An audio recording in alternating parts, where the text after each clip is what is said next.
So we're going to move forward to an address by the Town of Cornwall Councillor Peter Meggs. So thank you, Elizabeth, and thanks everybody for coming today. We really appreciate you being here. It's wonderful to have you here. We're very excited about the things that are happening in Cornwall right now. The development in the town is happening very quickly right now.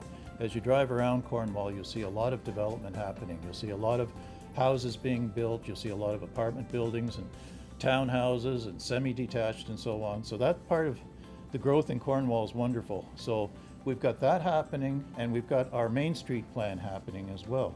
Just a wonderful time to get on board if you have a business already or you're thinking of starting a business. Great time to look at Cornwall and just kind of examine the possibilities that we have here.